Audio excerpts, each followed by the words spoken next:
It's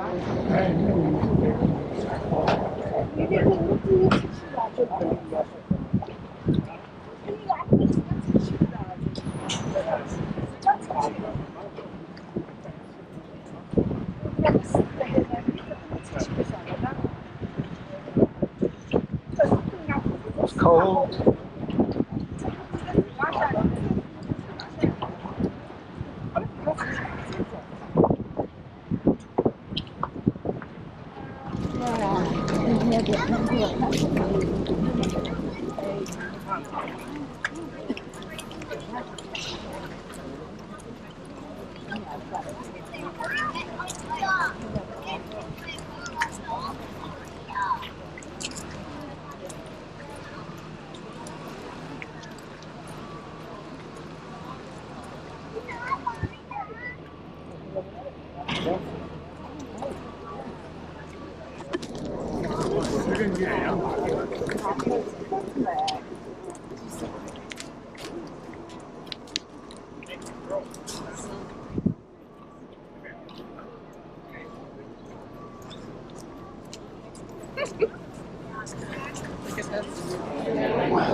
Here it is.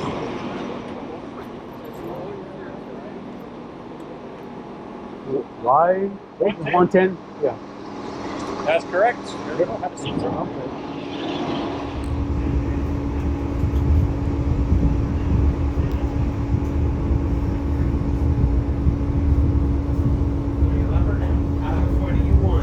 Fish, and that includes the salmon and herring that come through these waters. It used to be in plentiful amounts in years gone by. But the Northern Mile Zero, that is the start of our Trans-Canada Highway at the western end here, and it runs from that signpost to back east across Canada for a distance of 4,682 miles and acres in size.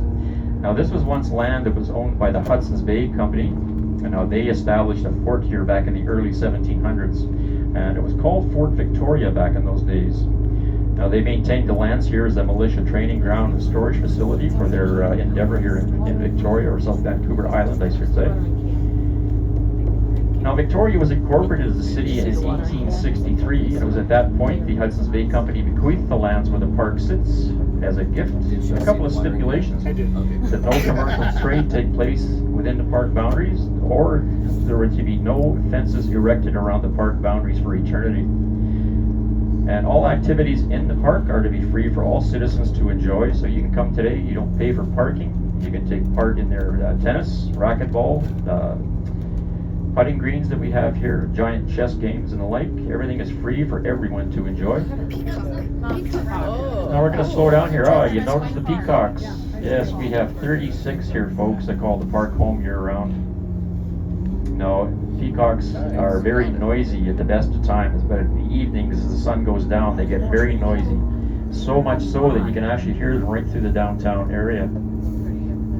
Now they stay here because they get fed in the facility that we're passing here on the right. This is the Children's Petting Zoo. South end of the island, they are only located here in the park. They counted over 120 that make the park home. You can't find them anywhere in the Greater Victoria area except for here. And I don't know why that is. So as we travel along here, folks, we have a grassed area just on the right side. Now the story is that when the first explorers came to Vancouver Island back in the 1500s, they came across a native one of those trees. There you go, folks, 127 feet tall, carved out of one spruce tree. It was back in 1942. Now in 1991 it was taken down to be repainted and refurbished. Unfortunately at that point in time it came apart in 3 pieces and it lost the distinction of being the tallest one-piece totem pole. But you'll notice there are no guy wires holding up that totem pole today, and there are very strong winds that we get off the straits in our winter months, so it's withstood the test of time here quite well. Now folks, during our tour we will be backtracking a couple of times. This is one backtracking effort that we're going to be doing here right now. We'll go back past the entrance to Beacon Hill Park and make our way downtown Park, because the flagpole you see on the right side of the bus there right now, back in the days of the sailing ships in the late 1700s, early 1800s, there would have been a very large wooden triangle about 50 feet in front of that flagpole. Now the idea was that the captains of the ships of the day would get the triangle lined up with the hole in the back, and once they had achieved that, they were guaranteed to have a safe passage into the port of Victoria. Now that was due to the number of rocks and shoals that line the entrance to our harbor.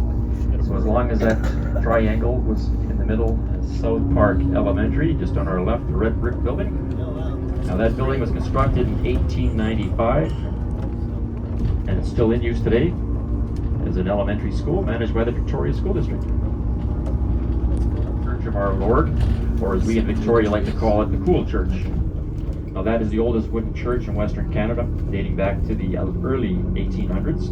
Now the wood used to construct those buildings was actually wood from shipwrecks that lined the shore around the entrance to Victoria. Now that was because their captains of those ships did not line up the triangles with the flagpole, so they used the wood that they found in the Vancouver Island area.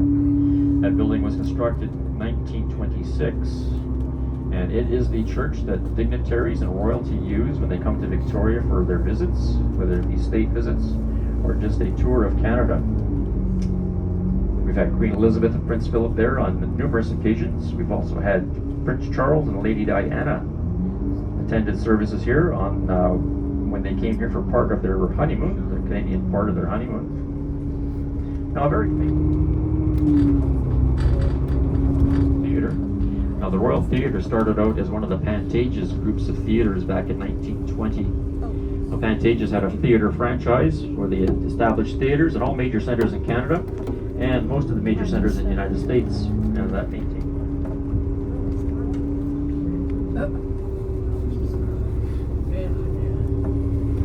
CGI.